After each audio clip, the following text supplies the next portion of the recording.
నమస్తే. రాష్ట్రంలో పార్లమెంట్ ఎన్నికలు ముగిసినాయి. సో ప్రధాన పార్టీలన్నీ కూడా వాళ్ళ అంటే మెజార్టీ స్థానాలు గెలుచుకోవడానికి వాళ్ళ ప్రయత్నాలు చేసిర్రు. మరి పార్లమెంట్ ఎన్నికల తర్వాత ఎట్లా ఉంటుంది తెలంగాణలో?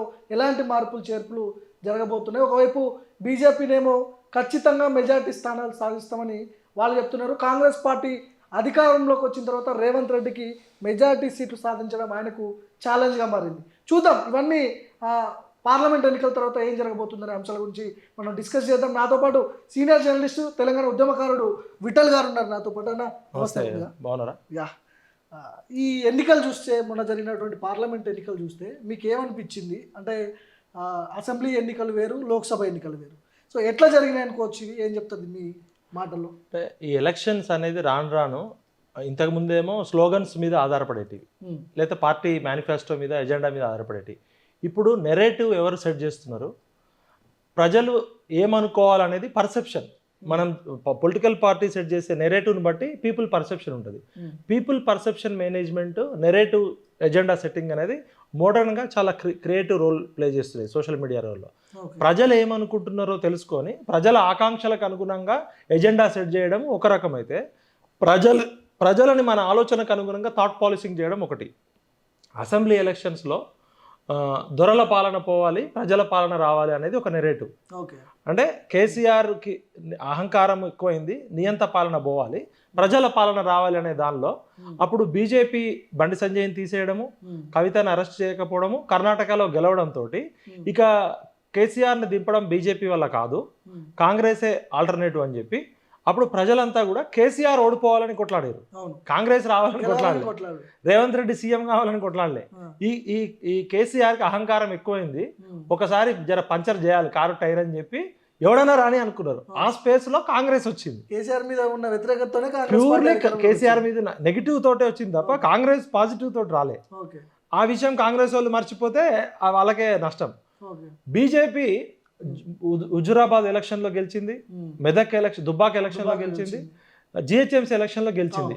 అప్పుడు ఇక బీజేపీ ఆల్టర్నేటివ్ అనుకున్న సమయంలో నాగార్జున సాగర్లో ఓడిపోయింది, మన ఎక్కడ హుజురాబాద్లో 3000 ఓట్లే వచ్చింది. అయితే ఏ ఎన్నికకు ఆ ఎన్నిక different. Assembly elections narrative Telangana ప్రజలు వర్సెస్ కేసీఆర్. ఆ తెలంగాణ ప్రజల ఆకాంక్షలకు అనుగుణంగా కాంగ్రెస్ పార్టీ దొరల పాలన పోవాలి, ప్రజల పాలన రావాలనే ఒక స్లోగన్ తీసుకున్నది. రాహుల్ గాంధీ సామాజిక కులగణన, సామాజిక న్యాయం చేస్తామనడంతో ఇక్కడున్న మెజారిటీ ఎస్సీ ఎస్టీ బీసీలు బీజేపీ అంటే బ్రాహ్మణ్ బనియా పార్టీ, ఇది అగ్రవర్ణాల పార్టీ అనే ఒక నెరేటివ్ కాంగ్రెస్ సెట్ చేయడంతో కాంగ్రెస్ పార్టీ అసెంబ్లీ ఎలక్షన్స్లో పర్ఫెక్ట్ నెరేటివ్ సెట్ చేసింది. ప్రజల ఆకాంక్షలకు అనుగుణంగా రేవంత్ రెడ్డి గారి స్పీచ్లు ఉండడంతో కాంగ్రెస్ పార్టీ అధికారంలోకి వచ్చింది. నిరుద్యోగుల పాత్ర కూడా ఇందులో కీలకం. నిరుద్యోగులే కీలకము, నిరుద్యోగులు, విద్యార్థులే కీలకము, ఉద్యమకారులు, ప్రశ్నించే గొంతులు, జర్నలిస్టులు. రేవంత్ రెడ్డిని చూసో కాంగ్రెస్ పార్టీని చూసో ఓట్లేయలే. వీళ్ళందరూ చెప్తున్నారు. ఇప్పుడు పాషం యాదగిరి గారు, గాదే ఇన్నయ్య గారు, డాక్టర్ ఎం గోపీనాథ్ గారు, డాక్టర్ పృథ్వీ యాదవ్ గారు, తెలంగాణ ఉద్యమం కోసం ప్రొఫెసర్ పిఎల్ విశ్వేశ్వరరావు గారు, కోదండరామ్ గారు, మాలాంటి జర్నలిస్టులు, సోషల్ మీడియా ఛానల్స్, చాలా ఛానల్స్, ఇవన్నీ కూడా కేసీఆర్ తెలంగాణ ఆకాంక్షలకు విరుద్ధంగా పాలన చేస్తున్నాడు. ఇప్పుడు రాజకీయ నాయకులు చెప్తే విలువలేదు.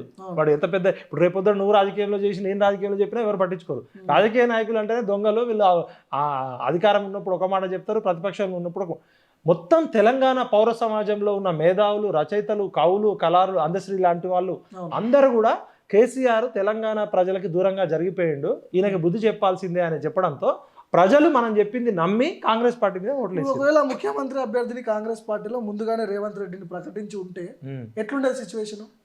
కాంగ్రెస్ వాళ్ళు కొట్టుకునేటోళ్ళు. ఇప్పుడు రేవంత్ రెడ్డి ముఖ్యమంత్రి అని కనుక ప్రకటించి ఉంటే ఈ భట్టి విక్రమార్క కానీ, లేకపోతే కోమటిరెడ్డి బ్రదర్స్ కానీ, లేకపోతే ఈ మన ఎవరు ఉత్తమ్ కుమార్ రెడ్డి కానీ, కాంగ్రెస్ కార్యకర్తల్లో కూడా టీడీపీ నుంచి వచ్చినోడు చంద్రబాబు మనిషి, వీడికి మనం ఇచ్చేది అనుకుంటున్నాం. చాలా స్ట్రాటజికల్. అక్కడ రేవంత్ రెడ్డి ముఖ్యమంత్రి, కాంగ్రెస్ పార్టీ ముఖ్యమంత్రి, ఎల్ఐఏ ముఖ్యమంత్రి కాదు, కేసీఆర్ అనేటోడు దిగిపోవాలి, కేసీఆర్ పోవాలి, కచరా పాలన పోవాలి అనే నెరేటివ్ అందరూ పనిచేసారు. దాన్ని కాంగ్రెస్ పార్టీ అనుగుణంగా ఒక నెరేటివ్ బిల్డ్ చేసుకుంది. రేవంత్ రెడ్డి కూడా అగ్రెసివ్గా కొట్లాడము. మిగతా లీడర్స్తో పోలిస్తే రేవంత్ రెడ్డి ఎట్లయినా కేసీఆర్తో డి అంటే డి అని కొట్లాడడంతో రేవంత్ రెడ్డి గారు ముఖ్యమంత్రి అయ్యారు. సంతోషము, మంచి యంగ్ వయసులోనే ముఖ్యమంత్రి అయ్యారు. కానీ ఇప్పుడు పార్లమెంట్ ఎలక్షన్స్కి వచ్చేసరికి ఇదే నెరేటివ్ ఇప్పుడు కాంగ్రెస్ పార్టీ 6 నెలల్లో ఎటువంటి గమ్యము ఇప్పుడు ఏ పార్టీకైనా 5 నెలల కాలం అనేది చాలా తక్కువ. అసలు ఇప్పుడు ఒక సంసారం పెళ్ళై కొత్తగా ఒక కాపురం సరిదిద్దుకోవడానికి 2-3 సంవత్సరాలు పడుతుంది. మనం ఒక ఇల్లు మారాలంటేనే ఒక 4 రోజులు పడుతుంది, సామాన్ షిఫ్టింగ్ అట్లాంటిది. ఈ 6 నెలల కాలంలో 5 నెలలు దాటి 6వ నెలకు వస్తుంది కదా, 6 గ్యారంటీలు ఏదైతే ఉన్నాయో అది తెలంగాణ ఆకాంక్షలకు అనుగుణంగా వచ్చిన 6 గ్యారంటీలు కాదు. సునీల్ కనుగోలు అనేటోడు ఒక కన్సల్టెంట్ తెలంగాణ అస్తిత్వము, తెలంగాణ యాస భాషతో సంబంధం లేని ఎక్కడో కోయంబత్తూరులో పుట్టిన ఒక చౌదరి వాడు ఎక్కడో మేనేజ్మెంట్ కోర్స్ చేసి ప్రశాంత్ కిషోర్ దగ్గర కన్సల్టెంట్గా పనిచేసినోడు ఈ తెలంగాణ హృదయాన్ని అర్థం చేసుకోకుండా ఎలక్షన్లలో ఓట్ల కోసం 6 గ్యారంటీలు అన్నాడు. ఇప్పుడు తెలంగాణ కోరుకుంది ఏంది? స్వేచ్ఛ, సమానత్వం, స్వాతంత్రం, మా ఉద్యోగాలు మాకు కావాలి, మా నీళ్లు మాకు కావాలి, మా నియామకాలు మాకు కావాలి. ఇక్కడ తెలంగాణ నిరుద్యోగుల ఎజెండా కావాలి. ఎన్ని ప్రభుత్వ ఉద్యోగాలు ఉన్నాయి, ఎన్ని కాంట్రాక్ట్ ఉద్యోగాలు ఉన్నాయి, ఎన్ని అవుట్సోర్సింగ్ ఉద్యోగాలు ఉన్నాయి? మరి 30 లక్షల మంది నిరుద్యోగులకి తెలంగాణ కాంగ్రెస్ వచ్చినాక స్కిల్ డెవలప్మెంట్ ప్రోగ్రామ్ ఎట్లా పెడుతుంది? మల్టీనేషనల్ కంపెనీస్ అన్నిట్లలో కూడా ఊడ్చే జాబ్ కూడా బీహార్ ఓడు, రాజస్థాన్ ఓడు, ఉత్తరప్రదేశ్ ఓడు. ఇవాళ తెలంగాణ అంటే భూమిపుత్రులకు ఉద్యోగాలు కావాలి, ఆ తర్వాతనే ఏదైనా. కానీ ఈ 6 గ్యారంటీలు అనేది అది స్లోగన్ బాగా పనిచేసింది అంతవరకు ఓకే, కానీ అది పేదరికంలో ఉన్న వాళ్ళకి ఒక తాయిలం లాగా ఉంటుంది తప్ప సమ్మిళిత ఆర్థిక అభివృద్ధిలో పేద మహిళలు ఇప్పుడు ఆర్టీసీ బస్సు ఎవరు ఎక్కుతారు? పేద మహిళలు ఎక్కుతారు. మిడిల్ క్లాస్ వాళ్ళు, బలిసిన వాళ్ళు ఎవరు కూడా బస్సులు ఎక్కే పరిస్థితి లేదు. ఇవాళ పేదరికంలో అందరూ క్యాబ్లు వచ్చినాయి, ఆటోలు వచ్చినాయి, transports. Time is more important. Bus కోసం ఎవరు వెయిట్ చేస్తారు? ఇలా 10 రూపాయలు పెట్టి ఆటో ఎక్కి వెళ్ళిపోతున్నారు. పేదరికంలో ఉన్నోళ్ళు ఇక ఏదైనా పని ఉన్నోళ్ళు, అది మంచి స్కీమే కావచ్చు, కానీ అది తెలంగాణ ఎజెండాకి సంబంధించిన స్కీమ్ కాదు. తెలంగాణ హృదయము తాయిలాల కోసము, సంక్షేమ పథకాల కోసం మా ఉద్యోగాలు మాకు కావాలి అని కొట్లాడితే ఈ 6 నెలల కాలంలో తెలంగాణ సోయ ఏమన్నా ఉందా ఈ ప్రభుత్వానికి? అంటే వీళ్ళు ఏమో 30,000 ఉద్యోగాలు మేము ఇచ్చినామంటున్నారు, నియామక పత్రాలు చేసిన ఎల్బీ స్టేడియం. రేవంత్ రెడ్డి గారికి పాదాభివందనాలు 30,000 ఉద్యోగాలు ఇచ్చినందుకు. కానీ ఆ 30,000 ఉద్యోగాలకి ఎప్పుడు నోటిఫికేషన్ ఇచ్చారు?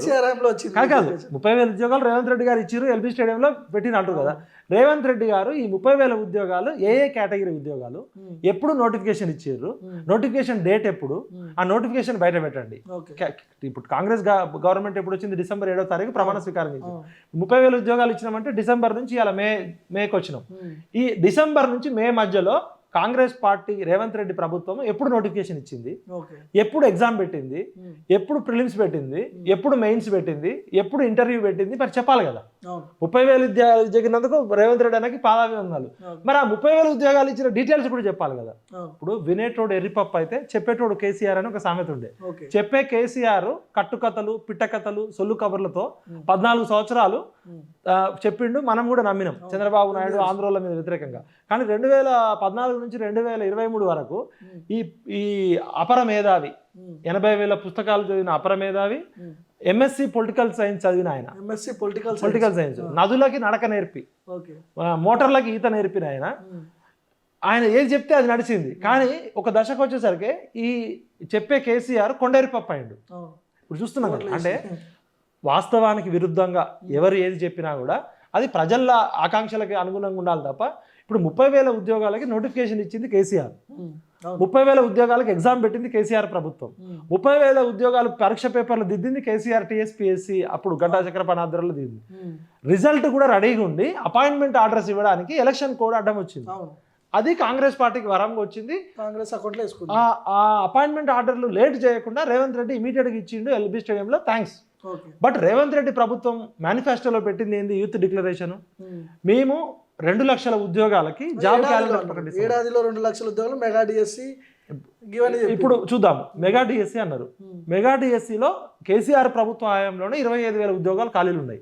మరి ఇలా రేవంత్ రెడ్డి గారు వచ్చినాక కేవలం 11,000 ఉద్యోగాలు నింపారు, కొత్త ఖాళీలు ఏర్పాటు చేయలే. ఆ 25,000 కన్నా నోటిఫికేషన్ ఇచ్చి ఉంటే మెగా డిఎస్సి అనేటోళ్ళు. ఇంకోటి జీవో నెంబర్ 46లో కానిస్టేబుల్ ఉద్యోగాల్లో హైదరాబాద్ ఫ్రీ జోన్ ఉండడము, హైదరాబాద్లో ఆంధ్ర వాళ్ళకి ఎక్కువ న్యాయం జరుగుతుంది, తెలంగాణ భూమిపుత్రులకి హైదరాబాద్ పోలీస్ డిపార్ట్మెంట్లో అన్యాయం జరుగుతుందని చెప్పి జీవో నెంబర్ 46 ఎలక్షన్లో వాళ్ళు విపరీతంగా ప్రచారం చేశారు. అప్పుడు ఇదే కాంగ్రెస్ పార్టీ లీడర్స్ రేవంత్ రెడ్డి దగ్గర నుంచి శ్రీధర్ బాబు వరకు, బల్మూరు వెంకట్ దగ్గర నుంచి ఉత్తమ్ కుమార్ రెడ్డి వరకు అందరు కూడా నియామక పత్రాలు ఇచ్చారు, కలిసిర్రు, 46 జీవోని ఎత్తివేస్తామన్నారు. మరి 6 నెలల కాలంలో వాళ్ళు ఇన్ని ధర్నాలు చేసిర్రు, ఇన్నిసార్లు అరెస్ట్ అయ్యారు కదా. రేవంత్ రెడ్డి గారు కనీసం 6 సెకండ్ల టైం కూడా దొరకలేదు వాళ్ళకి అపాయింట్మెంట్ చేయడానికి. జీవో నెంబర్ 46 అనేది కీలకమని మీరే చెప్పారు కదా, అది ఎత్తేస్తామని చెప్పి. గ్రామీణ ప్రాంతాల్లో ఉన్న అభ్యర్థులందరికీ నష్టం చేకూరుతుంది. ఇక్కడేమో 130 మార్కులు వచ్చిన అభ్యర్థులకేమో ఉద్యోగం వస్తలేదు. హైదరాబాద్, రాచకొండ, రంగారెడ్డి ప్రాంతాల్లో ఉన్న అభ్యర్థులు ఎవరైతే ఉంటారో వాళ్ళకి 80 మార్కులు వచ్చినా ఉద్యోగం వస్తుంది. రేవంత్ రెడ్డి గారు ప్రతిపక్ష నాయకుడు ఉన్నప్పుడు నన్ను ఎవరైనా ఎప్పుడైనా కలవచ్చు, నేను ప్రజాపాలన తీసుకొస్తా అన్న ఆయన తెలవకుండా ఒక నెరేటివ్లోకి వెళ్ళిపోతున్నాడు. రేవంత్ అన్న మీరు ఒకసారి ఆలోచించండి, మీ చుట్టూ సలహాదారులు కొద్ది తేడా ఉన్నట్టుంది. నా మాటే శాసనం, అది ప్రజాస్వామ్యంలో చెల్లదు. ప్రజాస్వామ్య స్ఫూర్తి ఉన్నాడు ఎవడు కూడా ఆ మాట అన్నాడు. అది సినిమా డైలాగ్ మనకు వస్తుంది. ఏది బాహుబలిలో నా మాటే శాసనం అని ఎవరు రమ్యకృష్ణ అన్నట్టు. అది చాలా రాంగ్ వర్డ్. అంటే రేవంత్ రెడ్డిలో ఉన్న అజ్ఞానం బయటపడుతుంది. కేసీఆర్ లాగా నియంతలాగా మాట్లాడొద్దు. నేను తొక్కుకుంటా వచ్చినావంటే ఇదేమన్నా రాజరికమా లేకపోతే ఇదేమన్నా మాఫియానా? ప్రజాస్వామ్యంలో ప్రజలు ఎన్నుకుంటే ఓట్లేస్తే ప్రజల ఆదరణతో నేను క్రమక్రమంగా ఎదుక్కుంటా పైకి వచ్చినా అని చెప్పాలి. కానీ తొక్కుకుంటా పైకి వచ్చినావు అంటే నువ్వు ఎవరిని ఎంతమందిని తొక్కినావు, అది ప్రజాస్వామ్య లాంగ్వేజ్కి విరుద్ధం. ఇప్పుడు కేసీఆర్ ఏ భాష మాట్లాడితే మనం అసహించుకున్నామో ఆ భాష నువ్వు మాట్లాడడం వల్ల నీ ఇజ్జత్ నువ్వే తీసుకుంటున్నావు రేవంత్ అన్న. ఆ భాష మార్చుకో. ఎందుకంటే ఒక పిసిసి ప్రెసిడెంట్ ఉన్నప్పుడు నువ్వు ఏది మాట్లాడినా నడుస్తుంది. ప్రాబ్లం ఏమైందంటే ఇప్పుడు రేవంత్ అన్న అటు పిసిసి ప్రెసిడెంట్ గా మాట్లాడాల్సి వస్తుంది, ఇటు ముఖ్యమంత్రిగా మాట్లాడాల్సి వస్తుంది. ఇప్పుడు ఇంత పెద్ద రాష్ట్రంలో పిసిసి ప్రెసిడెంట్ ఎవరికైనా నిశ్చయచ్చు కదా. ఇప్పుడు ముఖ్యమంత్రి పదవి మీద మోజుంటే నువ్వు ముఖ్యమంత్రిగా ఉండు, లేదు పిసిసి ప్రెసిడెంట్ గా డైలాగులు కొడతా కేసీఆర్ ని చీల్చి చెండాడుతా అంటే ఒక ప్రతిపక్ష నాయకుడు ఉన్నప్పుడు ఓకే. ఇప్పుడు కేసీఆర్ ప్రతిపక్ష ఉద్యమంలో ఉన్నప్పుడు ఆయన ఏది మాట్లాడినా నడిచింది. కేసీఆర్ మీద ఎందుకు వ్యతిరేకత వచ్చింది? వీడు నియంతలాగా మాట్లాడుతున్నాడు, మొత్తం అహంకారంతో ఉన్నాడు, నియంతలాగా పోతున్నాడు అనే కచరా పోవాలి, ప్రజాపాలన రావాలనే స్లోగన్ వచ్చింది. ఇప్పుడు కేసీఆర్ ఏమో 80,000 పుస్తకాలు చదివిన అపర మేధావి, తెలంగాణలో నాకు తెలియంది ఏమీ లేదు, అన్ని తెలిసిన కేసీఆర్ తెలంగాణ నాగం చేసిండు. మరి కాంగ్రెస్ పార్టీలో ఉన్న చాలా మంది నాయకులకి తెలంగాణ ఉద్యమంతో సంబంధం లేదు, తెలంగాణ సమాజంతో సంబంధం లేదు. డబ్బు సంచులు ఇచ్చి టికెట్లు తెచ్చుకున్న వాళ్ళు. మరి వీళ్ళు ఏం చేస్తారో అని తెలంగాణ ఆగమైపోతుంది. అన్ని తెలిసిన వాడు ఆగం చేసిండు, ఏం తెలియని వాళ్ళు ఎగిరెగిరి పడుతున్నారు. కాబట్టి రేవంత్ అన్నకి నేను రిక్వెస్ట్ చేస్తున్నా ఏంటంటే ఫస్ట్ మీరు పిసిసి ప్రెసిడెంట్ జాబ్కి రిజైన్ చేసేయండి. చేసి ముఖ్యమంత్రిగా పాలన మీద ఫోకస్ పెట్టండి. ఒక పబ్లిక్ పాలసీ ఎక్స్పర్ట్గా టిఎన్ శేషన్ పొలిటికల్ స్కూల్లో మాస్టర్స్ డిగ్రీ ఇన్ గవర్నెన్స్ చేసిన ఒక పబ్లిక్ పాలసీ ఎక్స్పర్ట్గా చెప్తున్నా. ప్రపంచంలో 2 పొలిటికల్ స్కూల్స్ ఉన్నాయి. ఒకటి హార్వర్డ్లో జాన్ ఆఫ్ కెనడీ స్కూల్ ఉంది, సెకండ్ పూణేలో టిఎన్ శేషన్ గారు పెట్టిన స్కూల్లో నేను 2006లో పబ్లిక్ పాలసీ మీద పిహెచ్డి చేసిన వాళ్ళు. పాలకులు ఎప్పుడు కూడా ప్రజల భాష మాట్లాడాలి, పాలకులు ప్రజల ఆకాంక్షలకు అనుకూలంగా మాట్లాడాలి. నాదే నేనే అన్నాడు ప్రజాస్వామ్యంలో ఎవ్వడు మానగలడు. పెద్ద పెద్దోళ్ళు కూడా ఆ రోజు ఇందిరాగాంధీ దగ్గర నుంచి నేటి చూస్తే నియంతలు కాదు, ప్రజల చేత ప్రజల కొరకు ప్రజలతో ప్రజా సేవకులు వీళ్ళు జీతగాళ్ళు. మనం జీతం ఇస్తే మనం కట్టే ట్యాక్సులతోటి మన తరపున పాలన చేయడానికి మన ప్రజాప్రతినిధులు. మేము మీకు అది ఇచ్చినాం, మేము మీకు ఇది బిచ్చం వేసినాం, మీరెవర్రా ఇవ్వడానికి? అసలు మీరు మా ఏజెంట్లు, మీరు మా ప్రజాప్రతినిధులు, మీరు మా సేవకులు, మీరు మా జీతగాళ్ళు. ఆ విషయం మర్చిపోయి మీ తాతల ఆస్తి ఏమైనా అమ్మిరా మీరు? లేకపోతే మీ ఇళ్లలో ఉన్న బంగారం వజ్రాలు ఏమైనా అమ్మి మాకు సేవ చేస్తున్నారా? ప్రజా డబ్బుని మీకు అప్పచెప్తే మీరు కస్టోడియన్గా ఉండాల్సిన కేవలం కస్టోడియన్స్ మీరు ఒక కాపలా కుక్కలు మాత్రమే. మీరు మాకేదో ఇచ్చినట్టు మాట్లాడడం, మేము ఎస్సీలకు అది ఇచ్చినాం, ఎస్టీలకు ఇది ఇచ్చినాం, బీసీలకు అది ఇచ్చినాం. ప్రజలు బిచ్చగాళ్ళు కాదురా నాయన. ప్రజలు ఓటు అనే భిక్ష మీకు వేస్తే మీరు ఇలా ఎమ్మెల్యేలు, ఎంపీలు, ముఖ్యమంత్రులు, ప్రధానమంత్రి అయ్యారు. ఆ విషయం గుర్తుపెట్టుకోండి, లేకపోతే తెలంగాణ సమాజం కర్రు కాల్చి వాత పెడుతుంది. పార్లమెంట్ ఎన్నికల్లో ఎక్కడ చూసినా కూడా మోడీ మోడీ మోడీ అనే ఫేసు మనకు క్లియర్ కట్గా కనపడుతుంది. ఇక్కడ గ్రామీణ ప్రాంతాల్లోకి ఆ స్థాయిలో వెళ్ళడానికి కారణాలు ఏంటి? ముఖ్యంగా బీజేపీ వర్సెస్ కాంగ్రెస్గా మారడానికి కారణాలు ఏంటి? ఎందుకంటే ఒక ప్రాంతీయ పార్టీ ఇంత తొందరగా అంతం కాబోతుందని చాలామంది మాట్లాడుకుంటారు. యాక్చువల్గా ప్రాంతీయ పార్టీ వర్సెస్ జాతీయ పార్టీ ఉండాలి. మాజీ అంటే ముఖ్యమంత్రి కేసీఆర్గా ఉన్నాడు, 3rd ప్లేస్లోకి పడిపోయింది బీఆర్ఎస్. ఇక్కడ బీజేపీ వర్సెస్ కాంగ్రెస్ ఉంది. ఏంటి, ఎన్ని సీట్లు, ఎవరు మెజార్టీ సీట్లు గెలుచుకోబోతున్నారు? ఇప్పుడు అసెంబ్లీ ఎలక్షన్లు ఎందుకు జరుగుతాయి? ముఖ్యమంత్రి సీట్ కోసం జరుగుతాయి.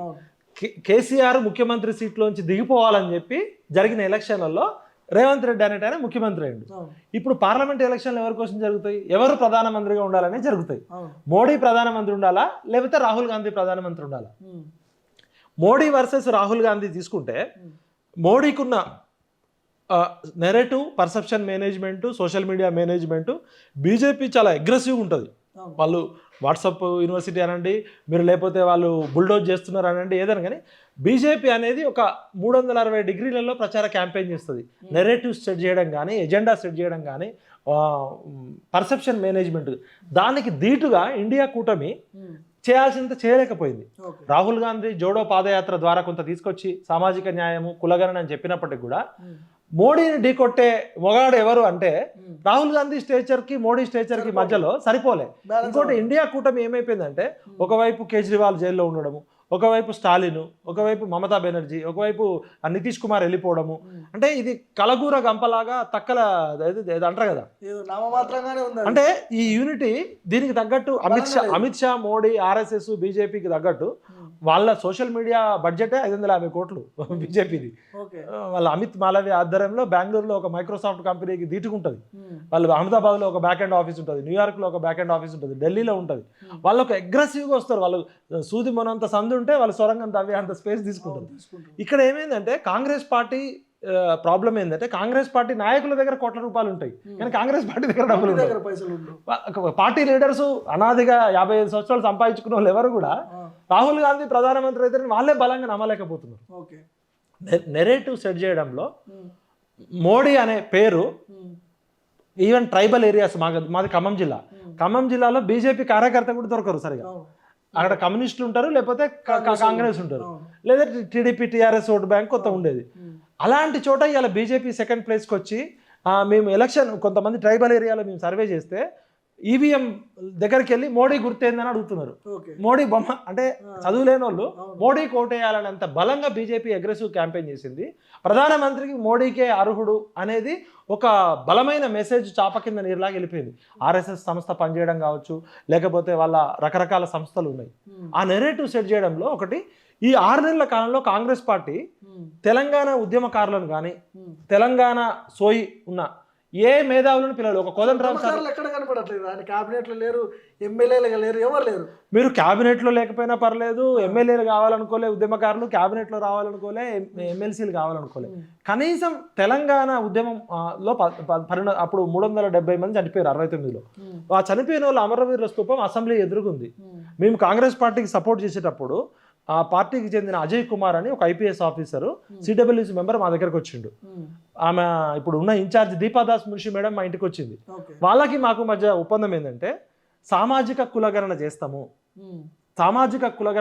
సామాజిక తెలంగాణ కోసం మేము చేస్తాము. ఇక్కడ 55% పైగా ఉన్న బీసీలకి ఎమ్మెల్సీ పదవులు, ఎంపీ పదవులు, ఎమ్మెల్యే పదవులు, నామినేటెడ్ పోస్టులు, పార్టీ పోస్టులలో బీసీలకి ఎస్సీ ఎస్టీలకి న్యాయం చేస్తాము. పార్టీ అధికారంలోకి వచ్చిన 6 నెలల్లోపే మేము కులగణన చేపట్టి పంచాయతీ ఎలక్షన్స్లో 43% రిజర్వేషన్ ఇస్తామని చెప్పారు. అది మేనిఫెస్టోలో కూడా పెట్టించినాం మేము మన కామారెడ్డి డిక్లరేషన్లో. ఈ 6 నెలల కాలంలో కనీసం 6 నిమిషాల పని జరగలే. సెకండ్, ఉద్యమకారుల ఆకాంక్షలతోటి పనిచేస్తామన్నారు. ఉద్యమకారులలో ఇంతవరకు కోదండరామ్ సార్ తెలంగాణ జనసమితి పార్టీ నుంచి ఉన్నాడు, కాంగ్రెస్ పార్టీకి వాళ్ళకి మధ్య ఒప్పందం ఉంది కాబట్టి ఆయనకు ఎమ్మెల్సీ ఇచ్చారు, ఓకే, మా గురువు గారికి ఇచ్చారు. బట్ తెలంగాణ సమాజం అంటే ఒక కోదండరామ్ ఒక్కడే కాదు కదా, ఒక కోదండరాము, ఒక అరగోపాల్ గారు పెద్ద మనిషి. అసలు ఉద్యమంలో ప్రాణాలకు తెగించి కొట్లాడి కాంగ్రెస్ పార్టీ అధికారంలోకి రావడానికి పనిచేసిన ఎవరితో కూడా ఇంతవరకు అపాయింట్మెంట్ ఇవ్వలేదు. యోగేంద్ర యాదవ్ లాంటి వాళ్ళకి, తెలంగాణ సమాజంతో సంబంధం లేని వాళ్ళకి ముఖ్యమంత్రి గారు అపాయింట్మెంట్ ఇచ్చారు తప్ప ఈ పాషం యాదగిరి కానీ, పృథ్వీరాజ్ యాదవ్ కానీ, మన గోపీనాథ్ సార్ కానీ, ఇట్లా ఒక 50 మంది తెలంగాణ కోసము కేసీఆర్తో డి అంటే డి అని కొట్లాడు. మీరు కూడా గతంలో ఉద్యమం టైంలో జర్నలిస్ట్ గా ఉండి కేసీఆర్ ఆఫీసు పలకొట్టాం మేము డైరెక్ట్ 2001లో. ఒకవైపు తెలంగాణకి సపోర్ట్ చేస్తేనే కేసీఆర్తో డి అంటే డి అని కొట్లాడినాం. మేము కొట్లాడినప్పుడు రేవంత్ రెడ్డి లేడు, తిన్మార్ మల్లన్న లేడు, ఎవరు లేరు.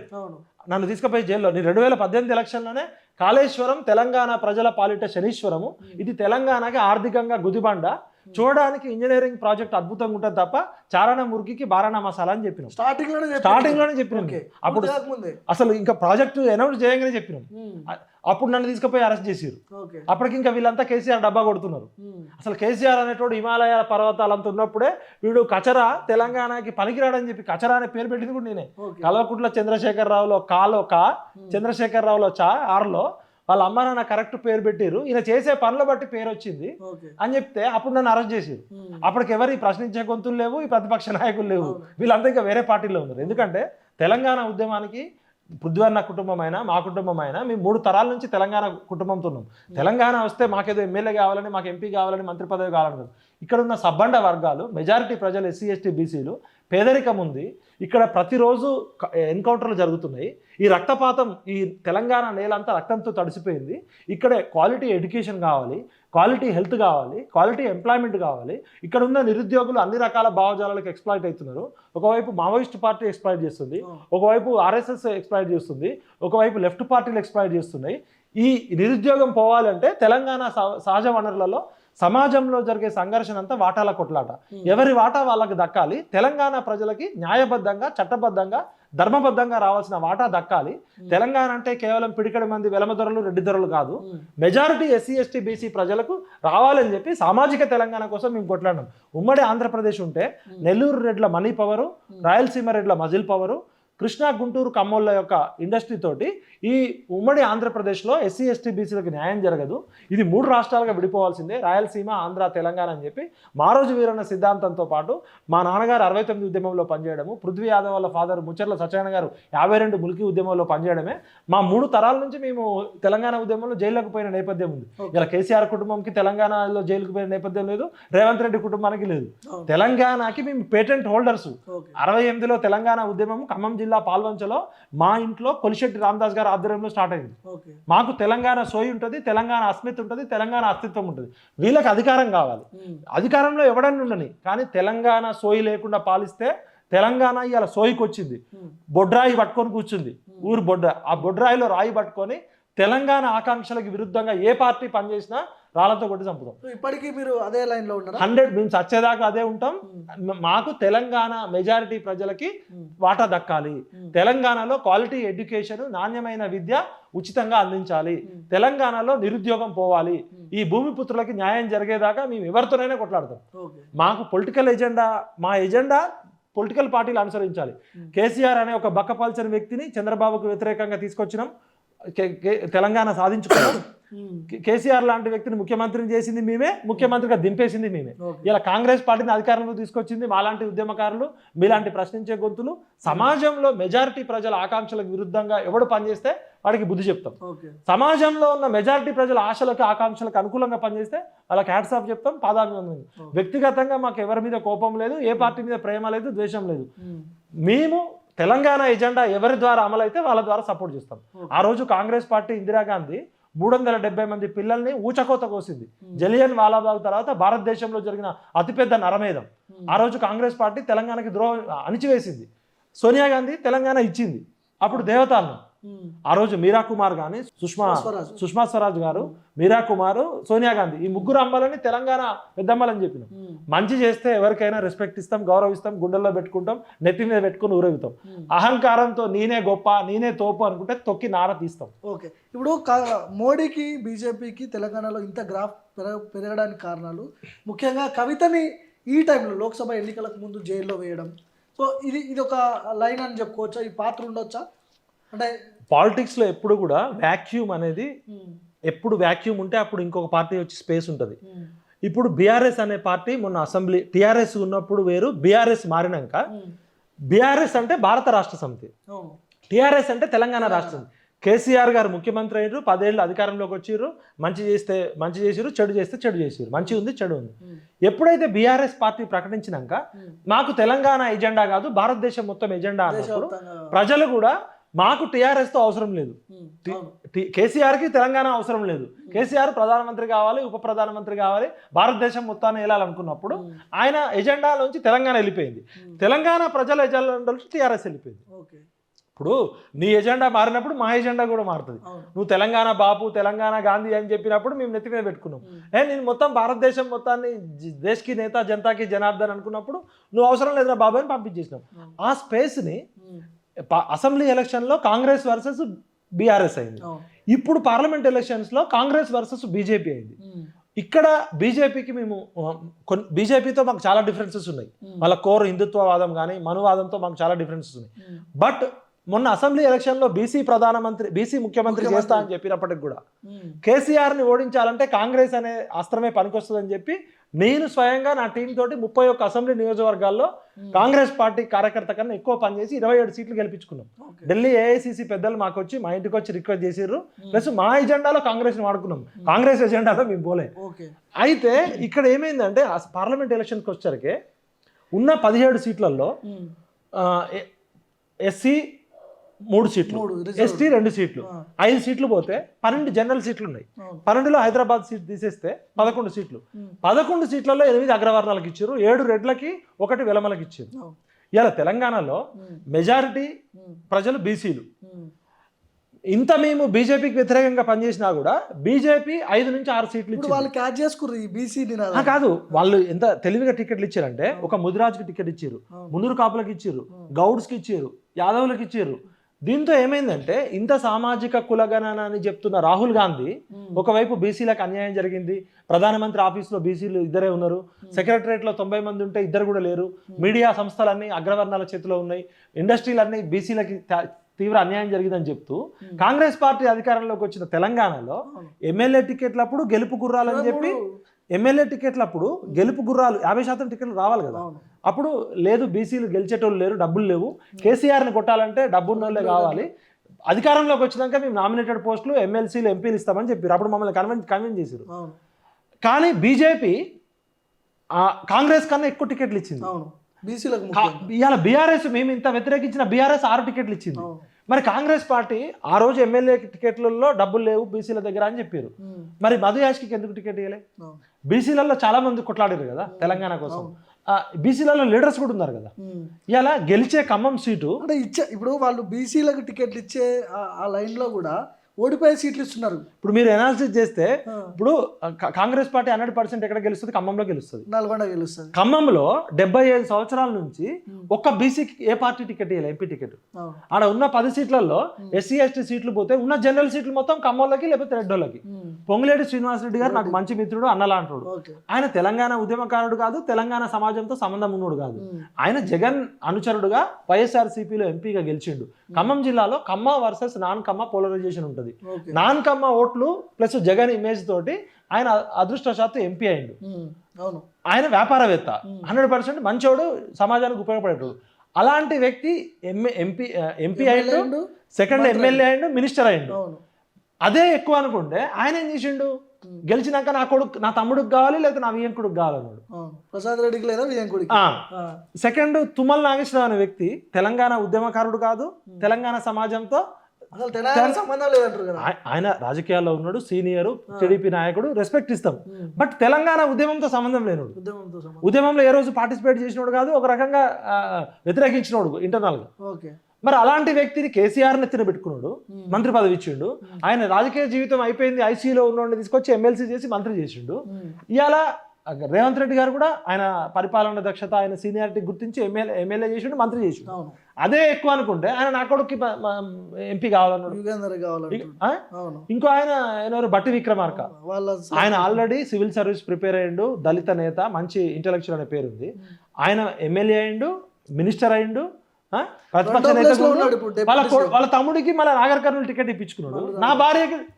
నా భార్యకి అంటే ఈ ఖమ్మం జిల్లా పాలిటిక్స్ అర్థం చేసుకుంటే మీకు అర్థమవుతుంది సామాజిక న్యాయం అనేది ఇంత దారుణంగా జరుగుతుంది. అధికారంలోకి వచ్చింది కాంగ్రెస్ పార్టీ, మొత్తం 7 నియోజకవర్గాలు. వీళ్ళెవ్వరు కూడా పొంగులేటి శ్రీనివాసరెడ్డి రాజకీయాల్లోకి కాంగ్రెస్ లో రాకముందే అక్కడ కాంగ్రెస్ పార్టీ 9 సీట్లు గెలిచింది. మల్లు బట్టి విక్రమార్క మధిర తప్ప బయటకు వెళ్తే ఆయనకి ఎక్కడ పరపతి లేదు.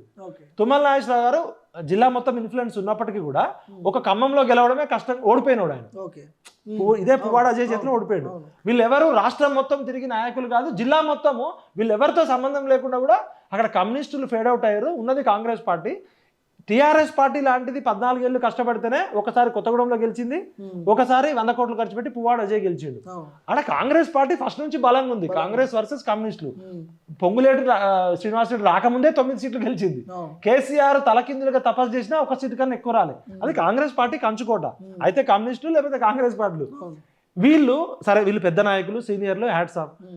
వీళ్ళు కుటుంబ ఫ్యామిలీ క్లబ్లా, వీళ్ళకి రాజ్యాంగం తెలియదా, ప్రజాస్వామ్యం తెలియదా?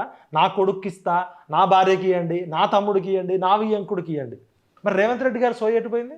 ఆయన మొన్న టీవీ9 ఇంటర్వ్యూలో ఆంధ్రజ్యోతి, ఆయన టీవీ9 రజనీకాంత్ ఒక మాట అడుగుతుంది, రేవంత్ రెడ్డి గారు ఖమ్మం జిల్లా కమ్మ ఆధిపత్యం ఉన్న జిల్లా, అసలు ఖమ్మం జిల్లా అంటేనే కమ్మలు. అలాంటి జిల్లాలో మీరు ఖమ్మం ఎంపీ టికెట్ కమ్మోళ్ళకి ఇవ్వకుండా ఎట్లా అన్యాయం చేస్తారని అడుగుతాడు రజనీకాంత్ గారు. రజనీకాంత్ గారు కూడా కమ్మ ఆయన అడిగిండు. ఈయన ఏం చెప్తాడు రేవంత్ రెడ్డి గారు, అన్న మీరు ఒక్కసారి ఆ ఇంటర్వ్యూ రేవంత్ రెడ్డి గారు మీరు చూసుకోండి మళ్ళీ ఒకసారి ఏం చెప్పారు. అవునవును ఖమ్మంలోకి అన్యాయం జరిగిన మాట వాస్తవమే, తప్పకుండా నేను న్యాయం చేస్తా, కానీ నేను అన్ని రకాల పోస్టులు వాళ్ళకే ఇచ్చిన, నామినేటెడ్ పోస్టులు 4 ఇచ్చిండట. జిల్లా నుంచి ఉన్నాయే తిప్పి కొడితే 4. మన్నే సతీష్ అని ఆయన తెలంగాణ ఉద్యమంతో సంబంధం లేదు, తెలంగాణ సమాజంతో సంబంధం లేదు, ఆయన చంద్రబాబు నాయుడుకి దగ్గరగా ఉన్నాడు, సోషల్ మీడియాలో పనిచేసినట్టు, ఆయనకు ఒక నామినేటెడ్ పోస్ట్ ఇచ్చారట. ఇంకెవరో రాయల నాగేశ్వరరావు కరెక్ట్ ఆయనకి నామినేటెడ్ పోస్ట్ ఇచ్చారట. 2 పిఆర్ఓలు ఉన్న 4 పిఆర్ఓలు 2 ఖమ్మం జిల్లా ఖమ్మంలో, ఒక విజయ్ కుమార్ ఒక శ్రీనివాస్, 2 ఖమ్మ సామాజిక వర్గం. ఇవి ఆయన ఇచ్చుకున్నాడా.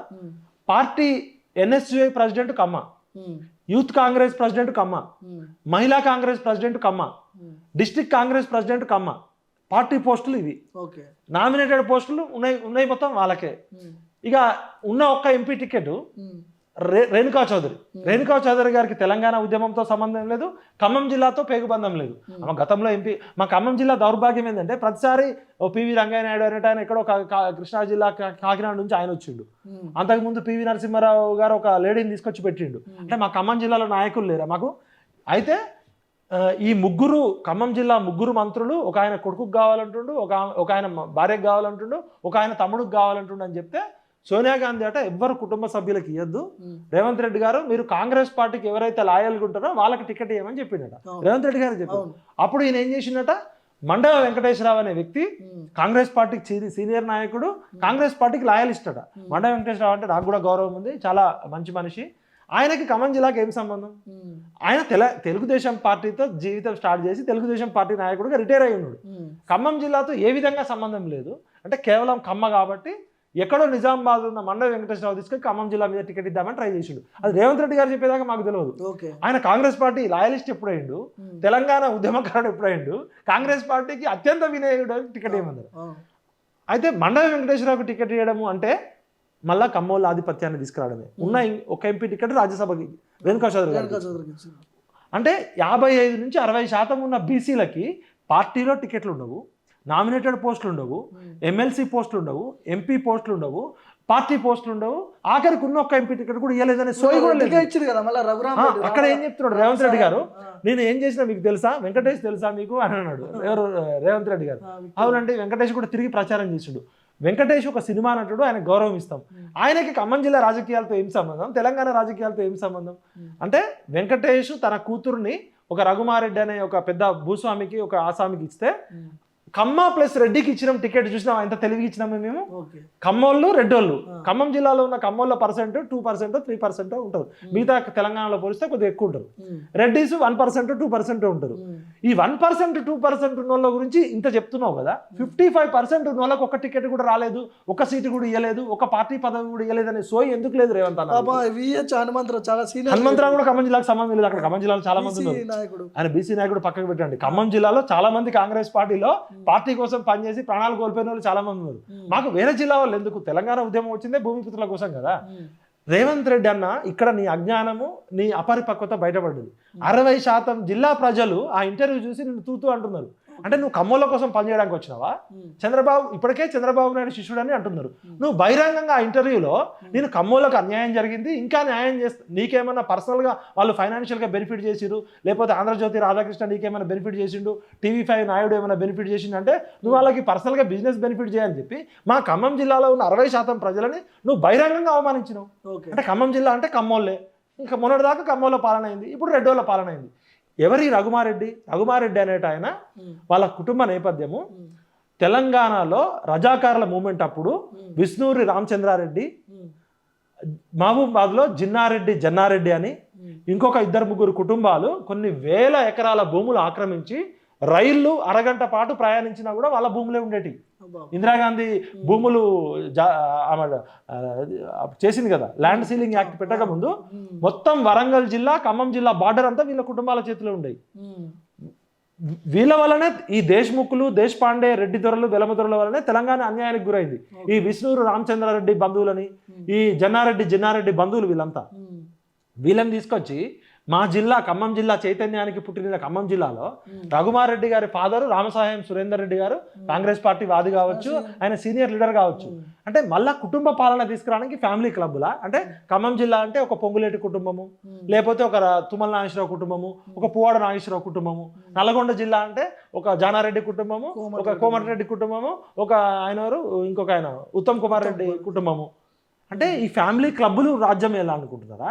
తెలంగాణ వచ్చిందే ఈ పరిపాలన వికేంద్రీకరణ జరగాలి, రాజకీయ అధికారం ఎస్సీ ఎస్టీ బీసీలోకి రావాలని కదా.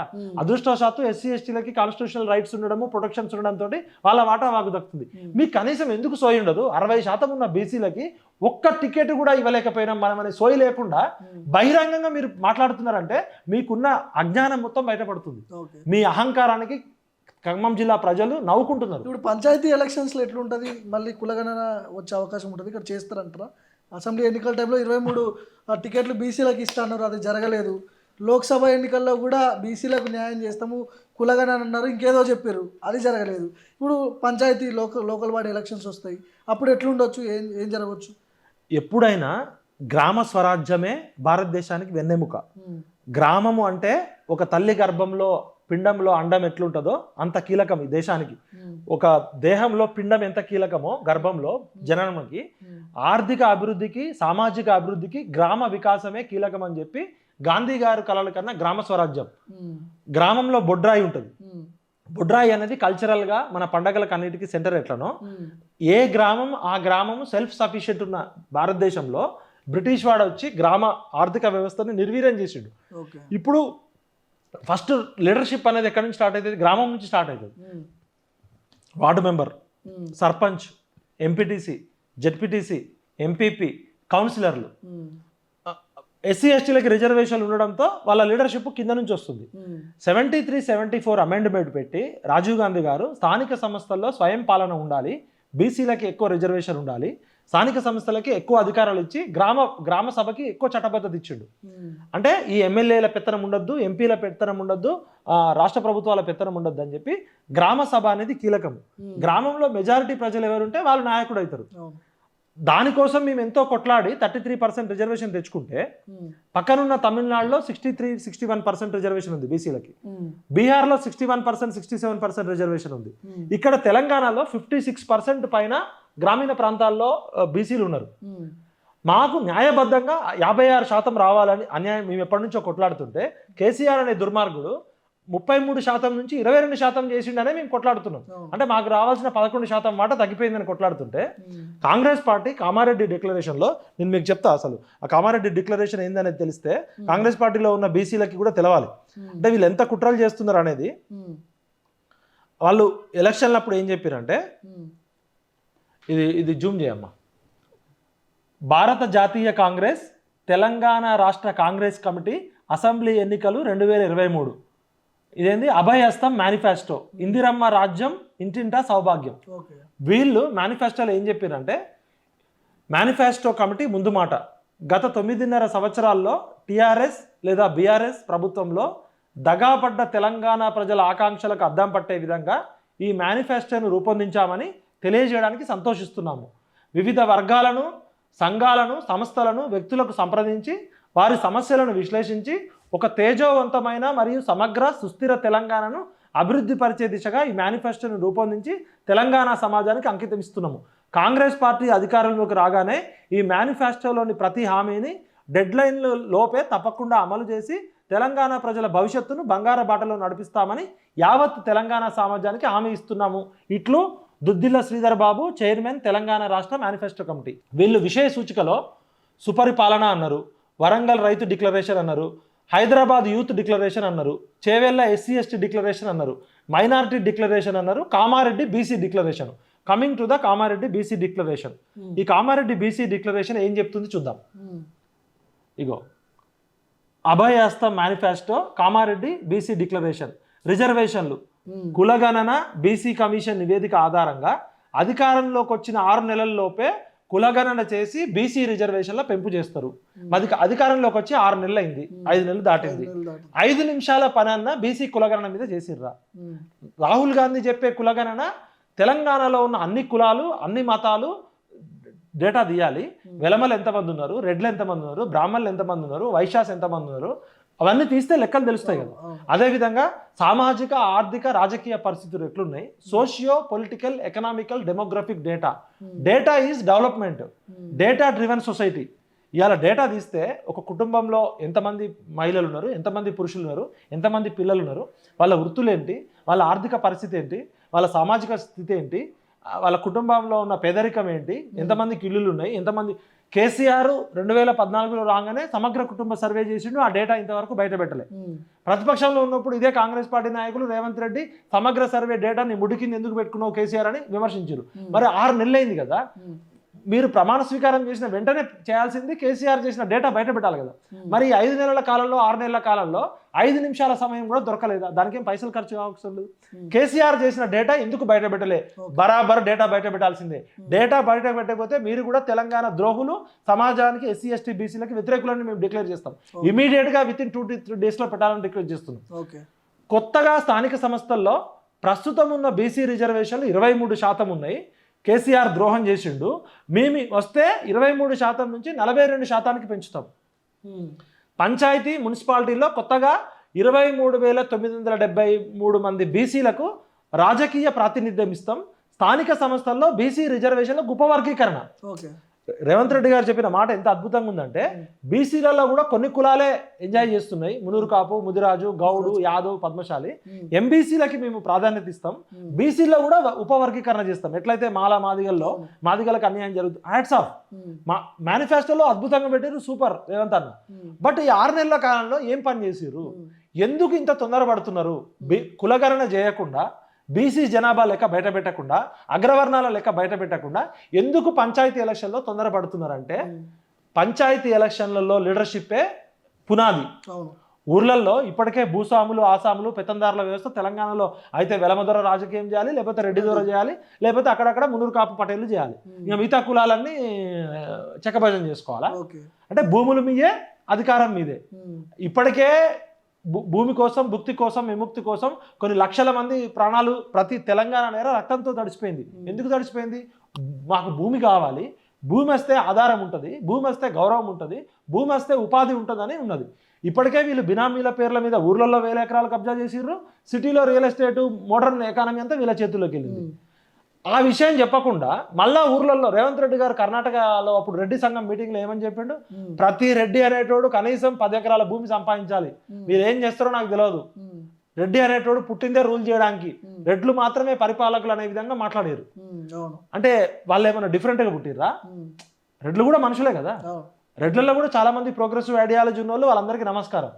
అంటే రెడ్లు మాత్రమే పాలించాలంటే ఇది ప్రజాస్వామ్యమా? నువ్వేం మాట్లాడుతున్నావు? అంటే రెడ్లకు మాత్రమే భూమి ఉండాలా, మిగతా వాళ్ళకి భూమి ఉండద్దా? అంటే రెడ్డి దొరలు, వెలమ దొరలు, పటేల్ దొరలు, పట్వారి దొరలు రావాలి. ఇదే ఎన్టీఆర్ ఆ రోజు ఇదే పటేల్ పట్వారి వ్యవస్థ పోవాలని ఎన్టీఆర్ తక్కువ కాలంలో ఎందుకు వచ్చిర్రు? తెలంగాణలో వీళ్ళ పెత్తనం ఎక్కువైందని చెప్పి టీడీపీ పార్టీకి అంత ఆదరణ వచ్చింది. ఇప్పుడు ఇంకా వీళ్ళు ఏం చెప్పారు చూడాలి. మీ మేనిఫెస్టోలో మాటలేమో అద్భుతంగా ఉన్నాయి. ప్రభుత్వ సివిల్ కన్స్ట్రక్షన్ మెయింటెనెన్స్ కాంట్రాక్టర్లో బీసీలకి 42% రిజర్వేషన్ అట. సూపర్. మా బీసీలని కాంట్రాక్టర్లు కూడా చేస్తారట. ఇవన్నీ ఇంప్లిమెంట్ చేస్తే అద్భుతంగా ఉంటుంది. 42% రిజర్వేషన్ ఇస్తారన్నారట. హ్యాట్స్ ఆఫ్ టు రేవంత్ అన్న, సూపర్ అన్న నువ్వు. కానీ మేనిఫెస్టో కిరాక్ ఉంది. కానీ 6 నెలల కాలంలో 6 నిమిషాల పని కూడా జరగలే, 6 సెకండ్ల పని కూడా జరగలే. తూతూ మంత్రంగా ఒక జీవో ఇచ్చారు, 150 కోట్లు బడ్జెట్ ఎలాకేట్ చేశారు. ఇక్కడ పెద్ద కుట్ర ఏంటంటే, రాహుల్ గాంధీ చెప్పేది సామాజిక కులగణన, సమాజంలో ఉన్న అన్ని కులాల బయట పెట్టాలని. కానీ ఇక్కడ ఉన్న ప్రభుత్వం ఏం చేస్తుంది? దాన్ని బీసీ కులగణన అంటుంది. ఒక బీసీల లెక్క బయట పెడితే కాదు, ఆల్రెడీ బీసీల లెక్క కేసీఆర్ దగ్గర ఉంది, బీజేపీ ప్రభుత్వంలో ఉంది, కాంగ్రెస్ ప్రభుత్వంలో ఉంది. గతంలో ఉన్న కాంగ్రెస్ యూపీఏ 2 హయాంలో చిదంబరం అధ్యక్షతన 5,000 కోట్లు ఖర్చు పెట్టి 150 మంది ఎన్జిఓలతోటి దేశంలో బీసీలు ఎంతమంది ఉన్నారో లెక్క కట్టిర్రు. ఆ డేటా బయట పెట్టరు. ఆ డేటా బయట పెట్టమంటే తప్పుల దడకుంది అంటున్నారు. తప్పో ఒప్పో ముందైతే బయట పెట్టాలి కదా. 6,000 కోట్ల రూపాయల ప్రజా డబ్బుతోటి నువ్వు ఖర్చు పెట్టి ఆ డేటా ఎందుకు బయట పెట్టావు? ఆ విషయం రాహుల్ గాంధీ మాట్లాడాడు, ఆ విషయం రేవంత్ రెడ్డి మాట్లాడాడు. కర్ణాటకలో నిన్నగాక మొన్న అధికారంలో ఉంది కాంగ్రెస్ పార్టీ కదా. మరి కర్ణాటకలో క్యాస్ట్ సెన్సస్ చేసిరు కదా. మరి చేసిన డేటా ఎందుకు బయట పెట్టారు? మేము తీసుకొచ్చి బీహార్లో ఎన్ని రకాల ప్రశ్నలతో కులగణన అయిందో మేము ఇచ్చినాం కదా. మరి ఆ 42 అంశాలు ఇక్కడ ఎందుకు ఇంప్లిమెంట్ చేయరు? అంటే రెడ్లు ఎంతమంది ఉన్నారో బయటకు చెప్పరా మీరు? వెలమలు ఎంతమంది ఉన్నారో బయటకు చెప్పరు, బ్రాహ్మణ్స్ ఎంతమంది ఉన్నారో బయటకు చెప్పరు. అంటే కేవలం ఎస్సీ ఎస్టీలకి కొన్ని తాయిలాలు ఇచ్చేసి మెజారిటీ బీసీలను అది ఎస్సీ ఎస్టీలకి మీరు చేసింది కాదు, బాబాసాహెబ్ అంబేద్కర్ పుణ్యమా అని బ్రిటిష్ కాలం నుంచి వాళ్ళకి రిజర్వేషన్ ఉంది. లేకపోతే వీళ్ళని కూడా ఇట్లా చేశారు. 55% ఉన్న బీసీల ఓట్ల బ్యాంకు కావాలి. ఎన్నికలకు ముందు ఎస్సీలు, ఎస్టీలు, బీసీలు, గిరిజనులు, దళితులు, మహిళలు, కమ్మరి, కుమ్మరి, మంగలి, చాకలి, బుడగజంగాలు, బుడబొక్కలోళ్ళు, పిట్టలోళ్ళు, యానాదులోళ్ళు అని స్పీచ్లో అద్భుతంగా చెప్తావు. మాకన్నా ఎక్కువ రేవంత్ రెడ్డి అని చెప్తాడు. మా బీసీలకు కూడా తెలియదు మాకు ఎన్ని కులాలు ఉన్నాయి, 119 కులాలు. రేవంత్ రెడ్డి అన్న వరుసగా చెప్పుకుంటూ పోతాడు. మరి మంగళోళ్ళు, చాకలోళ్ళు, కమ్మరోళ్ళు, కుమ్మరోళ్ళు, మా శాలివాహన్లు, మా నాయి బ్రాహ్మణులు ఎమ్మెల్యేలు ఎట్లాగూ కాలేము. ఎందుకంటే 100 కోట్లు ఉన్నోడు ఎమ్మెల్యే, 1000 కోట్లు ఉన్నోడు ఎంపీ. కనీసం మా వాళ్ళు ఎంపీటీసీ కూడా కావద్దా, సర్పంచ్ కూడా కావద్దా, వార్డు మెంబర్ కూడా కావద్దా? ఇది పెద్ద కుట్ర. ఖమ్మోళ్ళు టీడీపీ ఉన్నప్పుడు కమ్మరాజ్యం తీసుకొచ్చిరని చెప్పినాం, ఖమ్మోళ్ళ పెత్తనం నడిచింది, అది వాస్తవం. ఎవరు ఒప్పుకున్నా ఒప్పుకోపోయినా టీడీపీ అంటే ఖమ్మోళ్ళ పార్టీ. టీఆర్ఎస్ తెలంగాణలో సబ్బడ్డ వర్గాలు ఉన్నారు, త్యాగాలు చేసింది ఎస్సీ ఎస్టీ బీసీలు, కొంతమంది అగ్రవర్ణ పిల్లలు చేస్తే టీఆర్ఎస్ బీఆర్ఎస్ రూపంలో వెలమ రాజ్యం వచ్చింది. అవునా కదా? టీఆర్ఎస్ అంటే వెలమ పార్టీ కదా, మీరు ఒప్పుకుంటారా? కాంగ్రెస్ అంటే రెడ్ల పార్టీ అనేది అనాదిగా ఉంది. అంటే ఈ 3 పార్టీలు 3 కులాలు 3 కుటుంబాలు, ఒక వైఎస్ఆర్ కుటుంబము, ఒక ఎన్టీఆర్ కుటుంబము, ఒక కేసీఆర్ కుటుంబము. ఆ రెడ్డి పరంపరలో కాసు బ్రహ్మానంద రెడ్డి నుంచి ఇలా రేవంత్ రెడ్డి వరకు. ఇక కాంగ్రెస్ పార్టీ అంటే రెడ్లది, టీడీపీ అంటే కమ్మోలది, టీఆర్ఎస్ అంటే వెలమోలది. ఈ వెల్కమ్ రెడ్డి రాజ్యం పోవాలనే తెలంగాణ ఉద్యమం తీసుకొచ్చినాం. ఈ వెల్కమ్ రెడ్డి రాజ్యం పోవాలి. పిడికడు మందు లేని పెత్తందారులు ఈ ప్రజలని పట్టి పీడిస్తున్న పిచాచాలు ఇవి. రెడ్లల్లో మంచోళ్ళు ఉన్నారు, వెలమల్లో మంచోళ్ళు ఉన్నారు, కమ్మోల్లో మంచోళ్ళు ఉన్నారు. వాళ్ళకి హ్యాట్స్ ఆఫ్.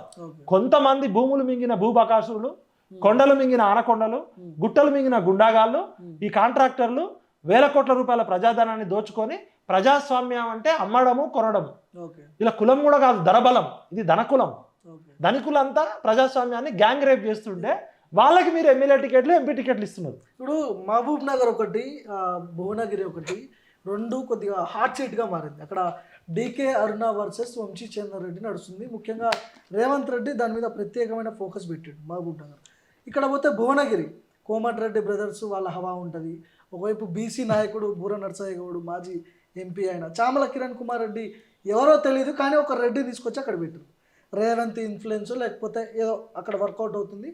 రాష్ట్రంలో అధికారంలో కాంగ్రెస్ పార్టీ ఉంది కాబట్టి ఎవరిని నిలబెట్టినా గెలుస్తారు కాబట్టి అక్కడ ఆయనకి ఇచ్చిన అనేది ఒక చర్చ జరుగుతుంది. ఎట్లా ఉంటుంది భువనగిరి, మహబూబ్ నగర్ ఎట్లా ఉండబోతుంది అన్న? భువనగిరి అనేది జాగ్రఫికల్గా హైదరాబాద్కి దగ్గరున్న కాన్స్టిట్యున్సీ. తెలంగాణ ఉద్యమానికి మొట్టమొదటి గానం తెలంగాణము బెలి లలితక్క భువనగిరిలోనే పాడింది. బెలి లలితక్క తెలంగాణ ఉద్యమానికి సపోర్ట్ చేసిందని అప్పటి చంద్రబాబు నాయుడు ప్రభుత్వము నయీం ద్వారా 17 ముక్కలుగా నరికిచ్చింది.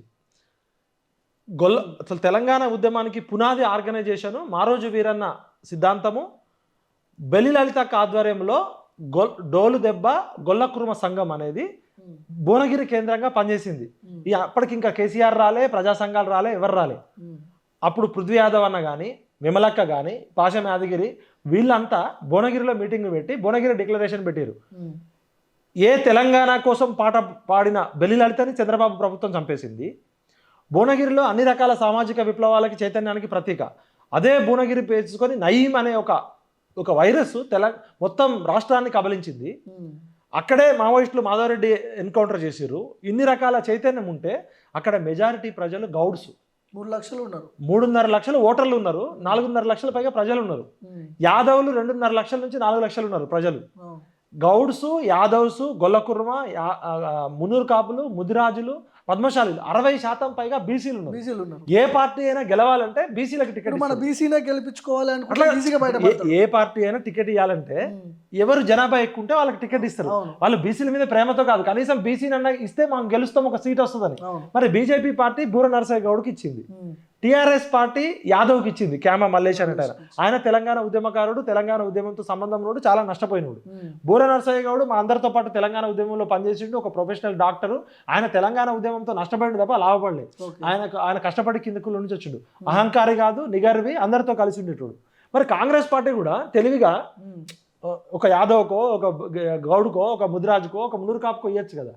చామల కిరణ్ కుమార్ రెడ్డి నాకు మిత్రుడు, పాపం కాంగ్రెస్ పార్టీలో గతంలో సస్పెండ్ అయ్యిండు, మళ్ళా వచ్చిండు. కేసీఆర్కి వ్యతిరేకంగా కొట్లాడినప్పుడు రాజ్భవన్ దగ్గర ఒక 50 మంది పోలీసులు కుక్కను కొట్టినట్టు కొట్టిరు. ఆ విషయం మనందరం చూసినాం. వైరల్ అయినాయి. ఇప్పుడు కిరణ్ కుమార్ రెడ్డి, చామల కిరణ్కి న్యాయం చేయాలంటే ఏదైనా చేయొచ్చు.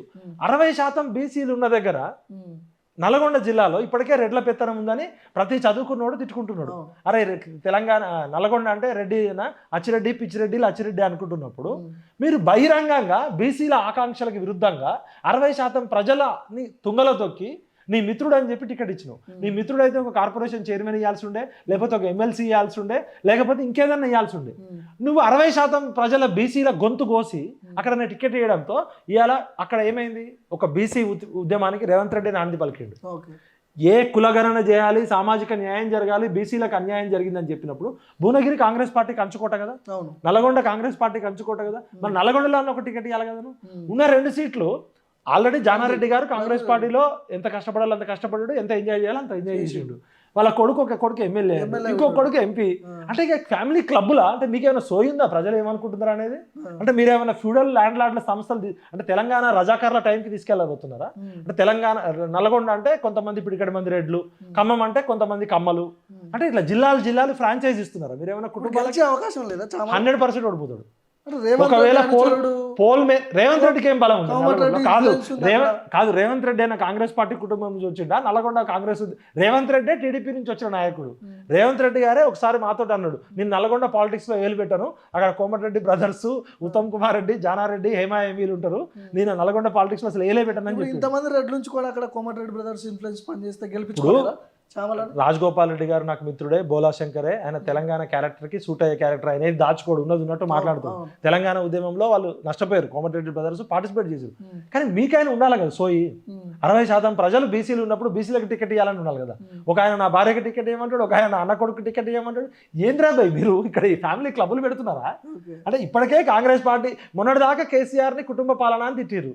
కేసీఆర్ కుటుంబంలో కవితారావు, కేసీ రావు, కేటీ రావు, సంతోష్ రావు, ఆయన వినోద్ రావు, ఈ రావులు ఉన్నంత కాలం ప్రజలకు ఏమి రావు అని తిట్టిరు. అది మేము నమ్మి మీకు వేస్తే అచ్చిరెడ్డి బాయ్ పిచ్చిరెడ్డి, పిచ్చిరెడ్డి బాయ్ అచ్చిరెడ్డి, అంటే రెడ్డి అనే తోకుంటే చాలా. మీరు చెప్పిన లైన్ చూస్తుంటే బీసీ ఉద్యమం ఒకవేళ తిరగబడితే, బీసీలు అందరూ తిరగబడితే ఆల్రెడీ ఖచ్చితంగా ఓడిపోతుంది కాంగ్రెస్. భువనగిరిలో చామల కిరణ్ కుమార్ రెడ్డికి టికెట్ ఇచ్చి రేవంత్ రెడ్డి అయినా మంచి పని చేసిండు. ఇలా బీసీలంతా రాష్ట్ర వ్యాప్తంగా ఉన్న బీసీలంతా ఏకమవుతున్నారు. ఇప్పుడు అన్యాయం ఉన్నంత కాలం తిరుగుబాటు ఉంటుంది. ఎక్కడ అణిచివేత ఉంటుందో అక్కడ తిరుగుబాటు ఉంటుంది. ఎక్కడ అన్యాయం జరిగితే అక్కడ విప్లవం వస్తుంది. విప్లవం అంటే తుపాకులే పట్టక్కర్లే, లేకపోతే రోడ్ల మీదకి రాకర్లే, భావవ్యాప్తి ద్వారా కూడా. ఇవాళ తెలంగాణ సమాజంలో పర్సెప్షన్ మేనేజ్మెంట్, నెరేటివ్ చేంజ్ చేసేది బీసీలు.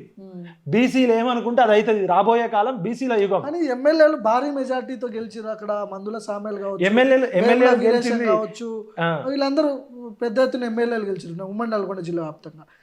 ఆ ఎఫెక్ట్ ఉండదా ఎమ్మెల్యేల ఎఫెక్ట్? సరే, ఇప్పుడు ఎమ్మెల్యేల ఎఫెక్ట్ ఉంటుంది అనుకుంటే ఇప్పుడు ఎవడన్నా రిజైన్ చేయమనండి ఒకసారి. ఇప్పుడు కనుక ఎలక్షన్స్ పెడితే అసెంబ్లీ ఎలక్షన్స్ లో వచ్చిన దానికి రివర్స్ వస్తుంది. ప్రజలు ఎప్పుడు డైనమిక్ గా ఉంటారు. ఎమ్మెల్యేలు చెప్తానో, ముఖ్యమంత్రులు చెప్తానో, ప్రధానమంత్రులు చెప్తానో ఓట్లు వేసే కాలం పోయింది. ప్రజలు ఒక కుటుంబంలోనే నలుగురు ఉంటే నలుగురు 4 రకాల ఓట్లు వేస్తున్నారు. ఎవడు చెప్తే ఎవడు ఓటేసే కాలం పోయింది. ఏదో పేదరికం ఉన్న చోట ఓట్లకి నోట్లు డబ్బులు ఇచ్చో, సారా సీసా ఇచ్చో కొంతమంది పేదోళ్ళని ఓట్లు వేయించుకుంటున్నారు కదా. చదువుకున్న ప్రతి ఒక్కడు ఆలోచిస్తున్నాడు.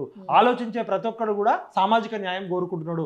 సమాజంలో అన్యాయం జరిగినంత కాలం ఈ ఆరాటము, పోరాటం ఉంటుంది. న్యాయం అంటే ఏంటి? ఎవరికి దక్కాల్సింది వాళ్ళకి దక్కడమే న్యాయం. రాజ్యాంగం ఏం చెప్తుంది? రాజ్యాంగ ప్రవేశిక పీఠిక భారతదేశ ప్రజలమైన మేము మాకుగా సమర్పించుకుంటున్న ఈ రాజ్యాంగము సామాజిక న్యాయము, ఆర్థిక న్యాయము, స్వేచ్ఛా స్వాతంత్రాలని అందిస్తామని మనం తెచ్చుకున్నాం కదా. మన ప్రజాప్రతినిధులు మనకు విరుద్ధంగా ఉంటే ప్రజలు ఎందుకు వేయాలి? ఇలా రెడ్లలో చాలా మంది తెలంగాణ కోసం సాక్రిఫైస్ చేసిరు. సాయుధ తెలంగాణ పోరాటంలో భీమిరెడ్డి నరసింహారెడ్డి కానీ పెద్ద ఉన్నారు. వాళ్ళందరికీ పాదాభివందనాలు. వెలమధరల్లో కూడా చాలా మంది సమాజం కోసం పనిచేసారు. మేము వెలమలకు వ్యతిరేకం కాదు, రెడ్లకు వ్యతిరేకం కాదు, బ్రాహ్మణులకు వ్యతిరేకం కాదు, వైశ్యాస్కి వ్యతిరేకం కాదు, ఎవ్వరికి వ్యతిరేకం కాదు. మేము అనుకూలంగా కొట్లాడతాం. మా 55% వాటా వచ్చే వరకు ఈ పోరాటం ఉంటుంది. మాకు అడ్డంగా ఎవడన్నా వస్తే దమ్ముంటే రండి.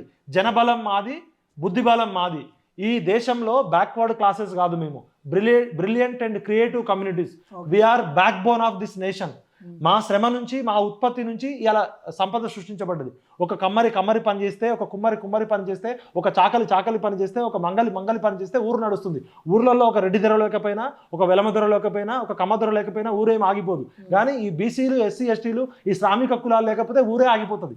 ఇవాళ శ్రమ నుంచి సంపదను సృష్టించింది మేము, పనిచేసే చేతులు మాయి. భూములు మీకెట్లా వచ్చినాయిరా? మీరేమన్నా భూములు సృష్టించిర్రా? మీ అయ్యలు ఏమైనా తయారు చేసిర్రా భూములు? మీ తాతలు ఏమన్నా? మీరు కబ్జాలు పెట్టిరు, కబ్జాకోరులు కాబట్టి మీకు 1000 ఎకరాలు ఉన్నాయి. మా తాతలు కూడా భూములు మీలా కబ్జా పెడితే మేము కూడా దొరలమే కదా. ఇంకా మీరు దొరలు కాదు, శాలివాహన రాజులు ఉన్నారు, ఇలా కుమ్మరులు రాజులు ఉన్నారు. ఇలా గతంలో బీసీలంతా ఒకప్పుడు రాజులు, శాలివాహన రాజ్యం తెలుసు మీకు. అదేవిధంగా నాయి బ్రాహ్మణులు రాజులు ఉన్నారు, నందులంతా మంగళోళ్ళు. మేము రాజ్యాలు వెళ్ళినాం ఒకప్పుడు. ఎవరికి కెపాసిటీ ఉంటే వాడిది రాజ్యం. ఇవాళ మీరు భూస్వాములు, ఆసాములు అయ్యి మేమే పరిపాలించాలంటే వెల్కమ్ రెడ్డి రాజ్య పాలనకి చరమగీతం పాడుతాం. సామాజిక తెలంగాణ అనే నిజమైన పోరాటం. భౌగోళిక తెలంగాణ అనేది ఫేజ్ 1. ఎల్లయ్య పోయి మల్లయ్య పోయి పుల్లయ్య, ఓ చంద్రబాబు నాయుడు అనే కమ్మదొర పోయి, ఒక కేసీఆర్ అనే ఒక వెలమదొర, కేసీఆర్ అనే వెలమదొర పోయి రేవంత్ రెడ్డి అనే రెడ్డి దొర వస్తే కాదు. మీరు మా ప్రజల ఆకాంక్షలకు అనుగుణంగా ఉంటే మిమ్మల్ని నెత్తిన పెట్టుకుంటాం. మీరు మాకు రావాల్సిన వాటా, మీరు 5% కూడా లేరు, 1% కూడా లేరు, 0.4% ఉన్న వెలమలు ఎంత తినాలో అంత తిని కక్కుతున్నారు. ఇవాళ వాళ్ళు లక్షల కోట్ల సంపద పెట్టుకున్నారు. వాళ్ళ జనాభా ఎంతో. మేము ఈ మైనారిటీ కులాలకు రిజర్వేషన్ ఇస్తాం రాబోయే కాలంలో. రెడ్లు ఎంతమంది ఉంటే అంతమందికి న్యాయబద్ధంగా వాళ్ళకి వాటా వచ్చేటట్టు చేస్తాం. వెలమలు ఎంతమంది ఉంటే వాళ్ళకి అన్ని సీట్లు ఇస్తాం. బ్రాహ్మణులు, వైశ్యాలకు అసలు రిప్రజెంటేషన్ లేకుండా పోయింది. బ్రాహ్మణులు రాజకీయాల్లో ఉండద్దా? వైశ్యాస్ ఉండద్దా? అంటే కేవలం మీరు భూస్వాములు, ఆసాములై కాంట్రాక్టర్లు మీయే, మీడియా సంస్థలు మీయే, వ్యాపారాలు మీయే, అక్రమ దందాలన్నీ మీయే. ఇది నడవదు. ఎందుకంటే సమాజంలో జరిగే సంఘర్షణ వాటాల కొట్లాట. ఎవరి వాటా వాళ్ళకు వచ్చేదాకా ఈ సామాజిక తెలంగాణ కోసం మరో పోరాటానికి మేము సిద్ధమైనాం. రెండు పార్లమెంట్ల గురించి మాట్లాడుకొని ముగిద్దాం. సికింద్రాబాద్ ఒకటి, మహబూబ్ నగర్ ఒకటి, 2 టఫ్ ఫైట్ నడుస్తూ ఉన్నాయి. భువనగిరి కూడా 3. సో సికింద్రాబాద్, మహబూబ్ నగర్ ఎట్లుండబోతుంది? అక్కడ ఏ పార్టీ గెలిచే అవకాశం ఉంది? మీ సికింద్రాబాద్ అనేది స్వతహాగా కూడా అర్బన్ ఓరియంటెడ్. అక్కడ ముస్లిం పాపులేషన్ 3.5 lakhs to 4 lakhs ఉంది. మైనారిటీలు ఉన్నారు, క్రిస్టియన్, పేద దళిత క్రిస్టియన్స్ ఉన్నారు, రెడ్డి క్రిస్టియన్స్ ఉన్నారు. క్రిస్టియన్స్, మైనారిటీస్ కనుక గుండు గుత్తా ఓటేస్తే దానం నాగేందర్కి అడ్వాంటేజ్ ఉంటుంది. ఇక్కడ రేవంత్ అన్నకి తెలియకుండా ఇంకో డ్యామేజ్ ఏం జరిగిందంటే, దానం నాగేందర్కి టికెట్ ఇవ్వడం వల్ల, ఇదే రంజిత్ రెడ్డికి టికెట్ ఇవ్వడం వల్ల, ఇదే కేశవరావుని తీసుకోవడం వల్ల, ఇదే బొంతు రామ్మోహన్ని, ఇదే ఎవరు సునీతా మహేందర్ రెడ్డిని తీసుకోవడం వల్ల నిన్నటి దాకా మనం టీఆర్ఎస్ నా కొడుకులు, దొంగ కొడుకులు, వీళ్ళంతా కబ్జాదారులు, భూ కబ్జాలు మింగిర్రు, వీళ్ళంతా పిచాచాలు అని చెప్పి తిట్టినావు. అదే పిచాచాలని, అదే వైరస్ని తెచ్చుకున్నావు. నువ్వు ప్రజాబలమును నాయకుని తెచ్చుకో, కులాలకి మతాలకు అతీతంగా. ప్రజలు చీదరించుకుంటున్న కబ్జాదారులను తెచ్చుకొని రంజిత్ రెడ్డి అనేటోడు 800 కోట్ల దానా స్కామ్ చేసిండని మీరే ఆరోపించారు. రంజిత్ రెడ్డికి ఏం అర్హత ఉందని కాంగ్రెస్ పార్టీ టికెట్ ఇచ్చారు. ఇదే కేశవరావు అనే వ్యక్తి సిడబ్ల్యూసీ మెంబర్గా ఉన్నాడు, 2 రాష్ట్రాలకు ఇన్ఛార్జ్గా ఉన్నాడు, వెస్ట్ బెంగాల్, జార్ఖండ్కి. ఒక టాప్ లెవెల్లో ఉన్నాడు. ఒక ఎమ్మెల్సీ టికెట్, రాజ్యసభ టికెట్ వేయలేదని చెప్పి కేసీఆర్ దగ్గరికి వచ్చి కవిత ముందు, కేటీఆర్ ముందే పరువు తీసుకున్నాడు సగం వెన్నెంకలేక. కేసీఆర్ ఆయన నెత్తి మీద పెట్టుకొని రాజ్యసభ ఇచ్చిండు, ఆయన కొడుక్కి నామినేటెడ్ పోస్ట్ ఇచ్చిండు, ఆయన కూతురికి మేయర్ ఇచ్చిండు. కేసీఆర్కి కరెక్ట్గా ఎక్కడ పెట్టాలో అక్కడ పెట్టిండు. ముక్కులో పెట్టాలో ముక్కులో పెట్టిండు, చెవులో పెట్టాలో చెవులో పెట్టిండు. కేసీఆర్ కరెక్ట్ జరిగింది. కేశవరావు గారు జ్ఞాని కావచ్చు, ఇంగ్లీష్లో మాట్లాడవచ్చు, అద్భుతమైన మేధావి కావచ్చు, కానీ జనంలో నిలబడితే 10 ఓట్లు రావు. బొంతు రామ్మోహన్ అనేట ఆయన జిహెచ్ఎంసీలో చాలా స్కాములు చేసిండు, అవినీతి ఆరోపణలు ఉన్నాయి, 200 కంప్లైంట్లు వచ్చినాయని మీరే చెప్పారు. మరి బొంతు రామ్మోహన్కి టికెట్ ఇద్దామని ట్రై చేశారు. ఇదే దానం నాగేందర్ ఒకప్పుడు, ఇవాళ దానం నాగేందర్ అంటే భూ కబ్జాదారుడు అనే పేరు ఉంది. మాకు దూర బంధువే కావచ్చు, మా సామాజిక వర్గమే కావచ్చు, దూద్ కా దూద్ పానీ కా పానీ. దానం నాగేందర్కి తెలంగాణ ఉద్యమంలో మమ్మల్ని అందరినీ ఉరికించి కొట్టిన తెలంగాణ ఉద్యమానికి ద్రోహి అని చెప్తాం. ఏ పార్టీ అధికారులు ఉంటే ఆ పార్టీలో మాట, టీడీపీ అధికారులు ఉంటే టీడీపీ లేకపోతే, కాంగ్రెస్ అధికారులు ఉంటే కాంగ్రెస్ అధికారులు పోతే, టీఆర్ఎస్ అధికారులు టీఆర్ఎస్. దానం నాగేందర్ తప్ప మీకు ఎవరు దొరకలేదా? దానం నాగేందర్కి టికెట్ ఇవ్వడం వల్ల కిషన్ రెడ్డి గారికి చాలా ప్లస్ పాయింట్ అయింది. అక్కడ రంజిత్ రెడ్డికి టికెట్ ఇవ్వడం వల్ల కొండా విశ్వేశ్వరరెడ్డి గారికి చాలా ప్లస్ పాయింట్ అయింది. ఇక్కడ మహేందర్ రెడ్డి, సునీతా మహేందర్ రెడ్డి గారికి టికెట్ ఇవ్వడం వల్ల ఈటల రాజేందర్కి ప్లస్ పాయింట్. ఈ 3 సీట్లు ఖచ్చితంగా బీజేపీని గెలిపించడానికి కాంగ్రెస్ ప్రయత్నం. 3 కాదు, రేవంత్ అన్న ఏం చెప్పిండు మొన్నటి దాకా, ఒకే లెక్క 14 పక్కా అన్నాడు. ఏది ఎలక్షన్స్ కు ముందు, ఎలక్షన్ తర్వాత 9 వస్తాయి అంటున్నాడు. 17 ఎందుకు అనట్లేదు? ఖచ్చితంగా ఏ రాజకీయ 17 అంటే ఒకటి హైదరాబాద్ సీట్ అటు పోయింది, ఈ 3 గెలుస్తాయి. 14 అన్నాడు కదా, మరి ఎలక్షన్ తర్వాత 9 అంటున్నాడు ఎందుకు? అంటే 5 సీట్లు ఈయన గిఫ్ట్ ఇచ్చిండు, రిటర్న్ గిఫ్ట్ ఇచ్చిండు. మరి బడే భయ్య ఉన్నాడు కదా, బడే భయ్యాకి గిఫ్ట్ ఇచ్చిండా? మరి రేవంత్ అన్న ఇప్పుడు ఎందుకు 14 అనట్లే, 9 అంటున్నాడు? అంటే 5 సీట్లు పోతాయని ఆయనే ఒప్పుకుంటున్నాడు. చెప్పుకుంటున్నాడు. 17 గెలుస్తాం అనాల్సిన రేవంత్ రెడ్డి 14 అన్నాడు. అంటే అక్కడ 3 వదిలిపెట్టిండు, ఇప్పుడు 5 వదిలిపెట్టిండు. అంటే 8 సీట్లు పోయినట్టే కదా. 8 పోతే మిగిలిన 9. ఈ 9లో కూడా ఎన్ని వస్తాయని చూడాలి. ఇప్పుడు మహబూబ్ నగర్ ఎట్లుంటుంది అన్న, డీకే అన్న కూడా ఒకసారి ఆదిలాబాద్ కాంగ్రెస్ బీజేపీ మధ్య టఫ్ ఫైట్ ఉంది. ఆదిలాబాద్ లో కాంగ్రెస్ పార్టీ మంచి క్యాండిడేట్ కి టికెట్ ఇచ్చింది. ఆమె ట్రైబల్స్ లో గోండులో మంచి ఉద్యమకారిని, టీచరు, హ్యాట్స్ ఆఫ్. బట్ అక్కడ బీజేపీ నెరేటివ్ అనేది చాలా బలంగా ఉంది కాబట్టి అక్కడ ఎవరు గెలిచినా కూడా ఆశ్చర్యం లేదు. బీజేపీ వాళ్ళు మేము గెలుస్తామంటున్నారు, కాంగ్రెస్ వాళ్ళు కాంగ్రెస్ గెలుస్తున్నారు. కానీ అక్కడ హిందూ ముస్లిం పోలరైజేషన్ కానీ బైన్సా అలర్లు జరుగుతుంటాయి, మత కలోలాలు జరుగుతుంటాయి. మహారాష్ట్ర బార్డర్ కాబట్టి బీజేపీకి కొంచెం ఎడ్జ్ ఉండే అవకాశం ఉంది. నెక్స్ట్ నిజామాబాద్ 100% బీజేపీకి వెళ్ళడానికి అవకాశం ఉంది. అక్కడ అరవింద్ అగ్రెసివ్ నేచర్ కావచ్చు, హిందుత్వవాదం కావచ్చు, మోడీ ఇమేజ్ కావచ్చు, మున్నూరు కాపు బలం అది. బీసీలు అంతా పోలరైజ్ అవుతారు. జీవన్ రెడ్డి గారు అరవింద్ తట్టుకోలేడు. ఆయన బాజిరెడ్డి గోవర్ధన్ మున్నూరు కాపోట్లు కొంత గెలుస్తారు కానీ అక్కడ అరవింద్కి అడ్వాంటేజ్ ఉంది. ఆయన పసుపు బోర్డు తీసుకొచ్చిండు, స్పైసెస్ బోర్డు తీసుకొచ్చిండు, కవిత ట్యాక్స్ జిఎస్టీ లాగా కేఎస్టీని ఎక్స్పోజ్ చేసిండు. కేసీఆర్ కుటుంబంతో డిఎన్ కొట్లాడిండు. ఒక దశలో ఆయన ఇంటి మీద వాళ్ళ ఇంట్లో బంజారాయిల్స్ కూడా దాడి చేశారు. ఆయన ఎప్పుడు పర్యటనకు పోయినా దాడి చేశారు. అక్కడ అరవింద్కి అడ్వాంటేజ్ ఉంది. సెకండ్ కరీంనగర్లో బండి సంజయ్ బీసీ, అక్కడ కరీంనగర్ అంటేనే వెలమ కుంభస్థలం. ఇప్పుడు ఖమ్మంలోకి ఎట్లా ఆధిపత్యమో కరీంనగర్ వెలమ వాళ్ళ ఆధిపత్యం. బీఆర్ఎస్ పార్టీకి పుట్టినిల్లులోనే కేసీఆర్ని వినోద్ రావుని ఓడించిండు. వినోద్ రావుని ఓడించడం అంటే కేసీఆర్ని ఓడించడం. హిందుత్వం వాదము, అక్కడ నెరేటివ్ హిందూ ముస్లిం పోలరైజేషన్, అర్బన్ ఏరియాస్లో మోడీ మానియా ఇద్దరు వెలమలకు వేయడంతో బీసీలంతా బండి సంజయ్కి ఉండడం.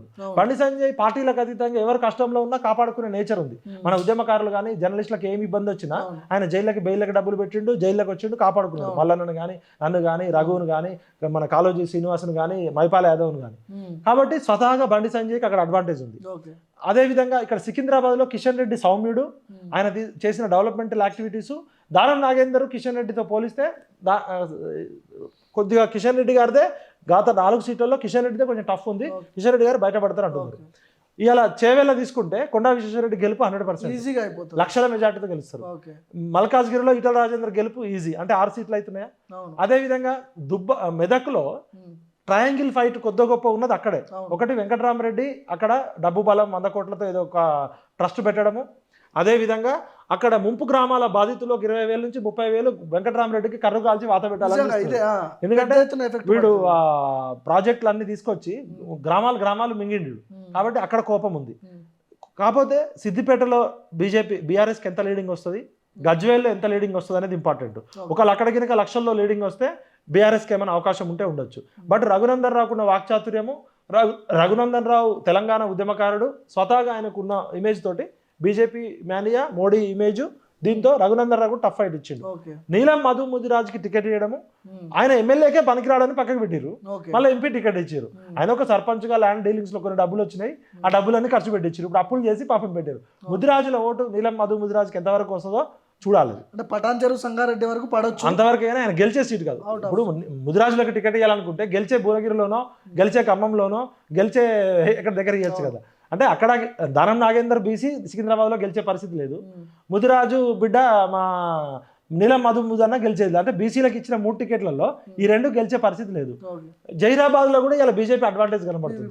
యాక్చువల్గా లింగాయత్ బీసీలకు టికెట్ ఇచ్చి ఓకే, కానీ ఈ లింగాయత్ కమ్యూనిటీ అనేది తెలంగాణ సమాజంతో ఓన్లీ జహీరాబాదు, ఆ మహారాష్ట్ర కర్ణాటక బార్డర్లో ఉన్న కమ్యూనిటీ. కొన్ని చోట్ల ఓసీలు వాళ్ళు. ఆయన బీబీ పార్టీలకి తెలివిగా బీజేపీ పార్టీ టికెట్ ఇవ్వడంతో అక్కడ హిందూ ముస్లిం పోలరైజేషన్, జహీరాబాద్లో ముస్లిమ్స్ ఎక్కువ ఉంటారు, ప్లస్ అక్కడ కల్చరల్గా కొంచెం హిందుత్వం ఉంటుంది కాబట్టి బీబీపీ పార్టీలు పోల్ మేనేజ్మెంట్ కూడా అగ్రెసివ్గా చేసిండు. సురేష్ శెట్కర్ కూడా బీసీఏ, అక్కడ కూడా బీజేపీకి ఎడ్జ్ కనబడుతుంది. ఖమ్మం లాంటి చోట ఇలా బీజేపీ సెకండ్ ప్లేస్, అసలు అక్కడ డిపాజిట్ కూడా రావు.